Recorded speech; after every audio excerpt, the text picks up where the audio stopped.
I don't know how many of you remember this PC. I built this a while ago and it wasn't all that popular. So I'll introduce it again. This is my Windows XP custom built PC with this lovely orange case. I painted it myself and I think it looks rather okay.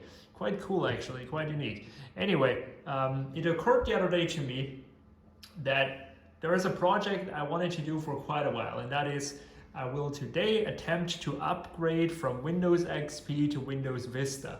The funny thing is that's something that I have done in the past. Actually, we're gonna kind of relive a kind of memory I had back in when was Vista released, I don't know, but this year or 1 year later, where I really went out and bought Windows Vista and updated, or well, I updated and then the problem started because Vista was really not a great operating system in the first years. It's really known for this. But apart from this only here, I have some more. Yes, I have, check it out. I have here the full collection. We get Home Basic, Home Premium, Ultimate, and the coolest of all, this one. This is the full version, you know, it kind of is. Now this cost a whopping 370 euros. Thankfully I didn't buy it when it was new. I bought this, which also cost quite a lot of money.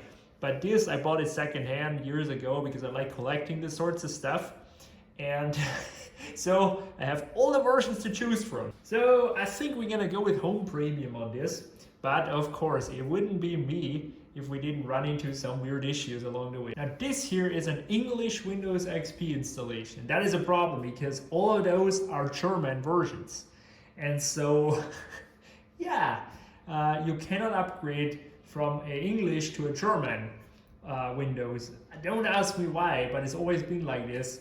And so, yeah, that is first of all a problem. We'll try to solve that.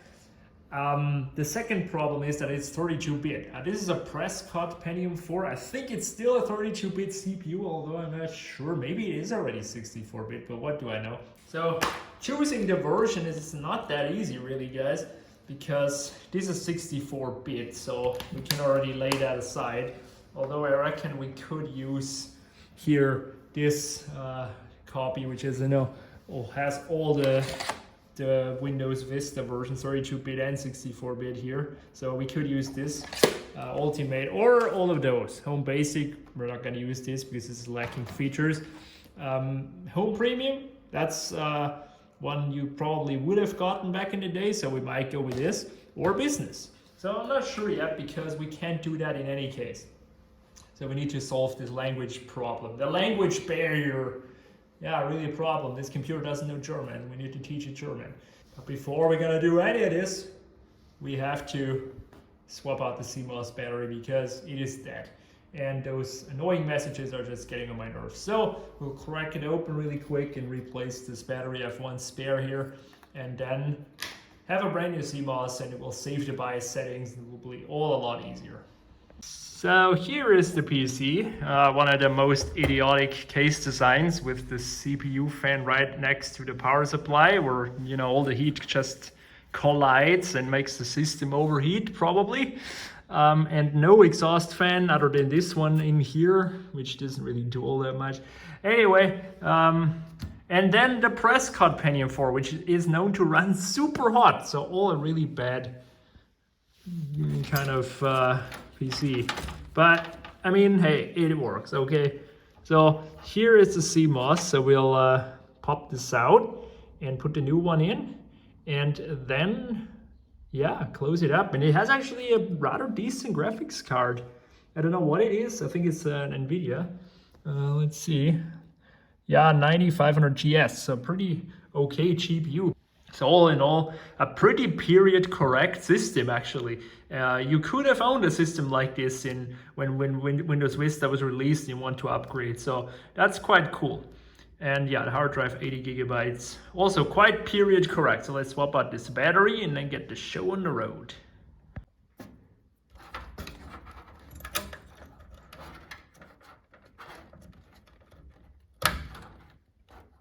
There it is. New one's installed. Let's put it all back together. here's the CPU, and this is even the Pentium 4, which has hyper-threading, so that was a big deal back in the days.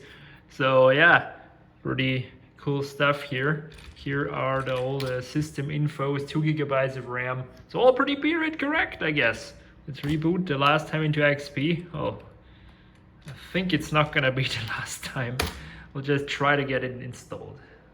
Now back in the days, I used to love to modify Windows XP, and that's what I did here too, to kind of relive those memories, you know. And so I installed this visual style, which I used back then. And I think it still looks pretty cool. But yeah, so I pulled up the specs. Memory here, 2 GB. The main board, Asus Tech. I don't think this company is around anymore. It's probably now Asus only, or what do I know. And a graphics adapter with 5 or 12 megabytes. Pretty cool. So what I'll try first is just bluntly insert the disk. So I went here with business because we're running here Windows XP Pro, so we don't want to downgrade it to something less, you know. So here it is. Let's just put it in and see what it does. All right, already says DE, that's German. See what's the auto run gonna do. Okay, we can check the compatibility online, which we're not gonna do because we're not online here, or install now. Of course, we're gonna install now. And I think now it's gonna say it cannot be done because of the language. Oh yeah, I remember this screen as well. I used to get so excited about this new operating system, and then it was not that cool. Not gonna update. Worry about the product key later. I even have it, so don't judge me. This doesn't get more legal than this. So now we can choose. Okay, so we got here business. You could choose all of them, but this is what we have. We want to install, okay? Windows Vista Business Service Pack 1. Okay. Upgrade was deactivated. The upgrade cannot be started because it's a different language, as I thought. So now we try to fix this, okay? So there must be a way to change the, oh, this error, I remember this error. Everybody does, right? Now, there must be a way to change the language in the damn operating system. Well, it's not that easy with Windows, unfortunately. So, let's just try it.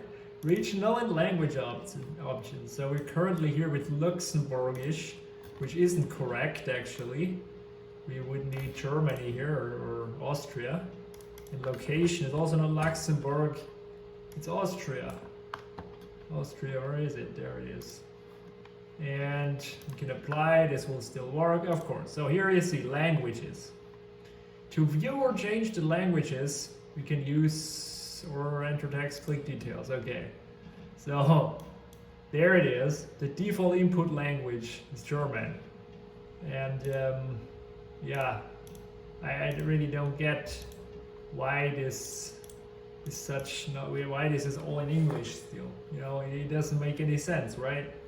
So what is it gonna do now when we remove this Luxembourgish thing? Okay, I think I'm in the wrong kind of, yeah.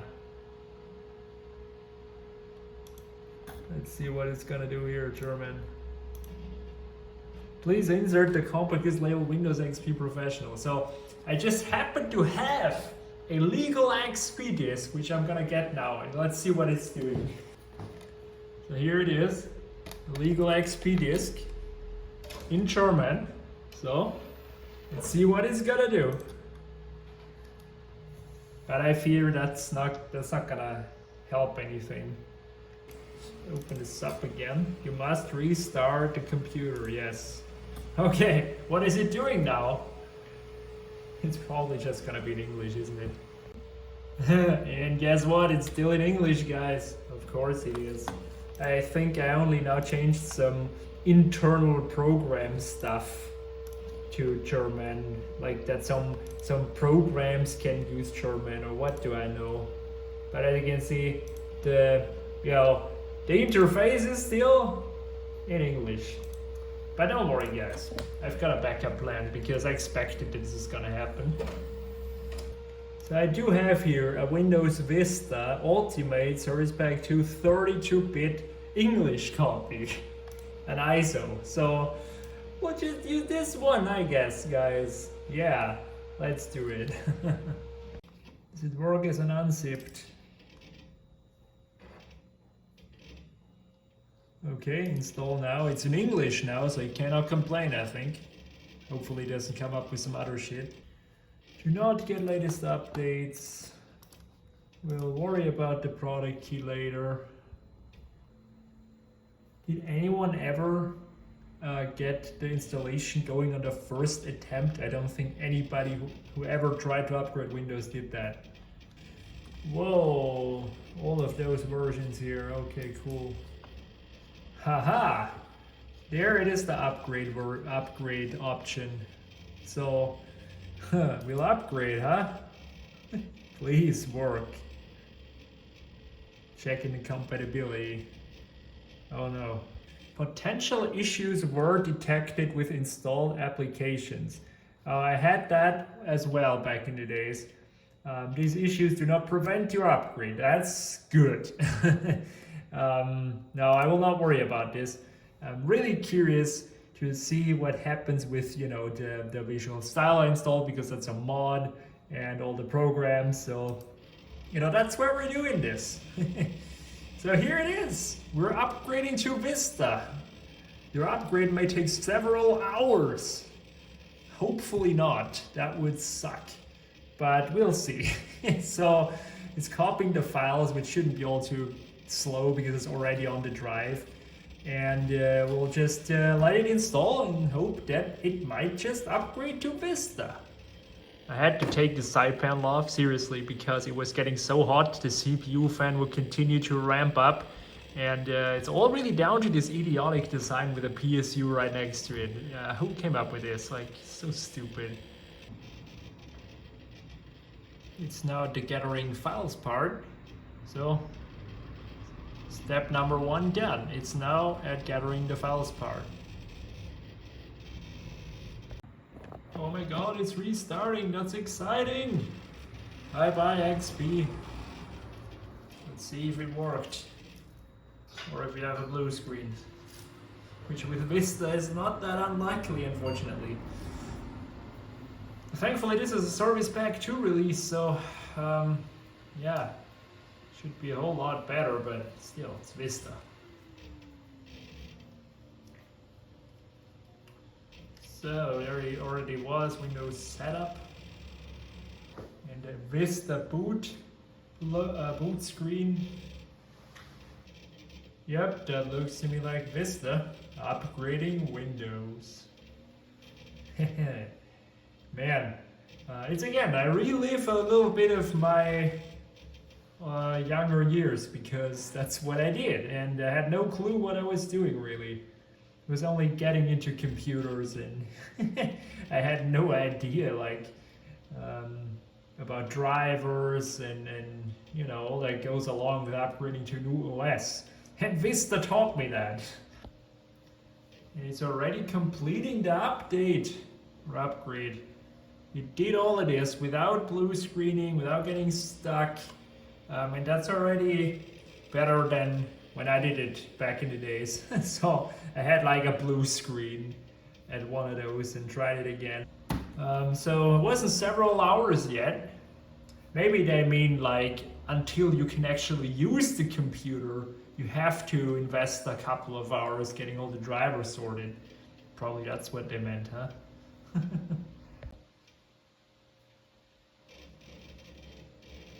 Exciting reboot.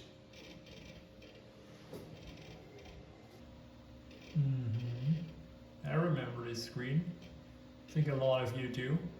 I'm not sure, but I think Windows 7 has it as well. Is this hard drive gonna survive this install? Poor everything there. But it's looking good so far. And it's still completing. Okay, so, and we wait more. Huh. He tricked me, I thought it was done. Okay, we are now at this screen and I think it's rebooting again.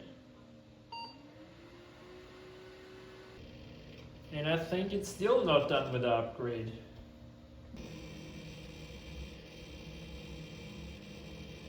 Okay, then we will wait again.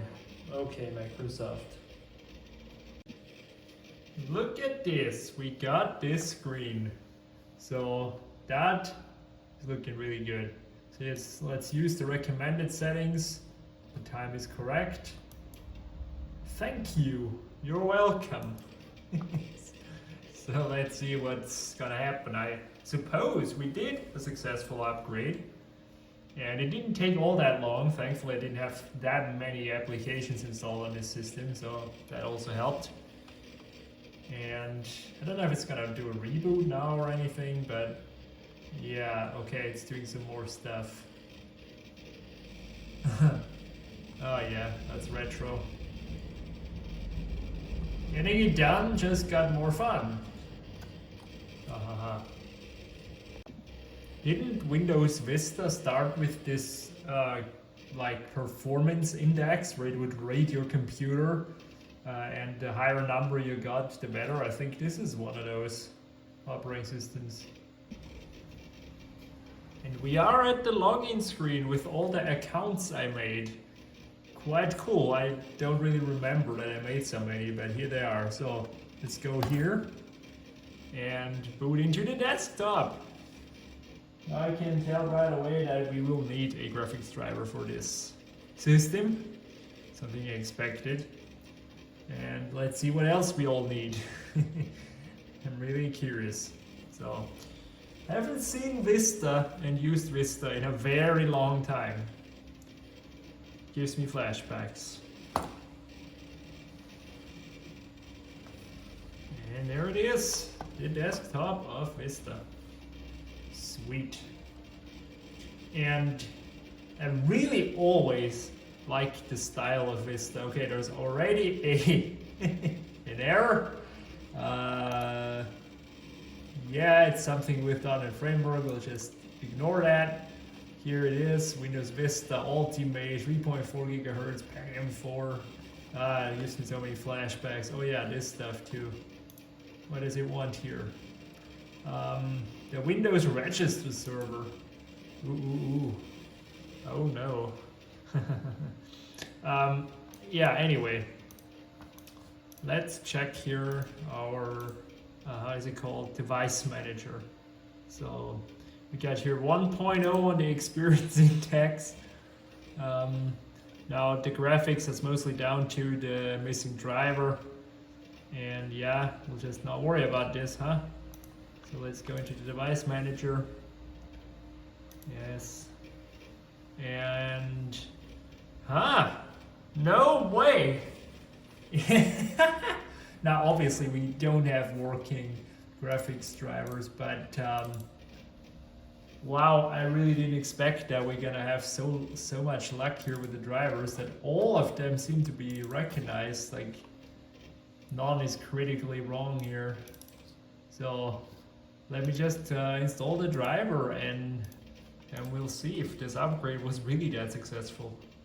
You know, that was a really simple upgrade to Vista without any errors. When I did that back then, like I had so many errors and so many driver problems. I really do think that it was the service pack 2 that really helped a lot, because I had like the first, like without any service packs. And so maybe that was down to this. So they got this already dialed in. And you know, in the end, Vista wasn't all that bad, which is a normal, you know, normal Windows. So here, this is supposed to be the driver. I don't know why we have two files here. I think those are like, there's like hidden files are enabled or something. So let's hope that installs without any problems. It needs .NET Framework 4. Aha. Okay, but I can click continue. What does that make any sense? No. Okay. Well, we'll worry about it later then. It installs the driver. Okay, so it seems to me that we get the driver installed. We still have this .NET Framework problem, but I'll just ignore it. So here it is. And now let's see if we can get the cool looking arrow effect. So here, window color and appearance, because that was a big thing back then. There you go, Windows arrow. Yes.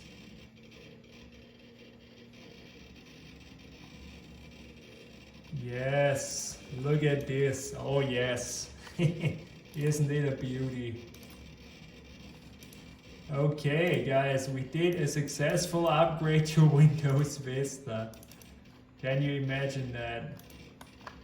Oh my god, that was cool. I'm glad it worked out in the end. Now it's not activated yet. We'll take care of that of course soon. But there it is. We got it working, folks. Cool stuff. Let's see if Arctic Fox still works. It's like the only program I have on this computer. It does. Look at it. No firewall, leave it alone. Allow everything for Arctic. There's Arctic Fox. A cool program. Yeah, guys, what else can I say? I'm impressed that it worked. We have audio, we have network, we have like no warnings, no question marks in the device manager. That's something I really didn't expect. Interesting that it works so great with Service Pack 2. So let's rerun here for the end here this experience index, because we now have the the graphics adapter installed properly. So, and we got an updated score of 4.3. I have really no idea if that's good or bad or mid-range. I suppose it's like mid-range. And our weak point is the RAM. Oh no, the RAM. Yeah, there's really no point in going any higher on the RAM all that much, because it's a 32-bit OS. But yeah, guys, we did it. We installed Windows Vista. We upgraded to Windows Vista. We kept all the files and the computer is working. And all the drivers work, which is surprising. So yeah, if you ever do it, do with Service Pack 2 update for sure. So guys, thanks for watching. Oh no, the .NET framework is required. And I will see you in the next video, guys.